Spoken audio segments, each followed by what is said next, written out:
ত্রয়োদশ সংসদ নির্বাচন ও জুলাই জাতীয় সনদের ওপর গণভোট 2026 সালের 12 ফেব্রুয়ারি অনুষ্ঠিত হবে। বৃহস্পতিবার জাতির উদ্দেশ্যে দেয়া ভাষণে তথ্য জানিয়েছেন প্রধান নির্বাচন commissioner AMM Nasir Uddin. CEC জানান, আগামী বছরের 12 ফেব্রুয়ারি সারা দেশে ভোট উৎসব হবে। এদিন 300 আসনে ত্রয়োদশ সংসদ নির্বাচন ও জুলাই সনদ বাস্তবায়ন নিয়ে গণভোট হবে।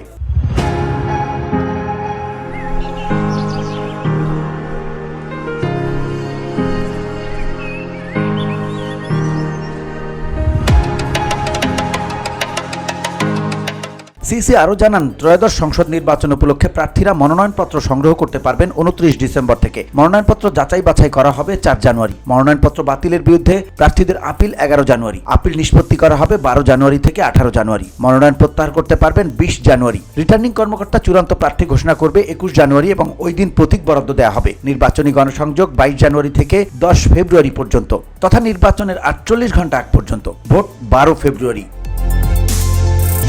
VOD Bangla news desk.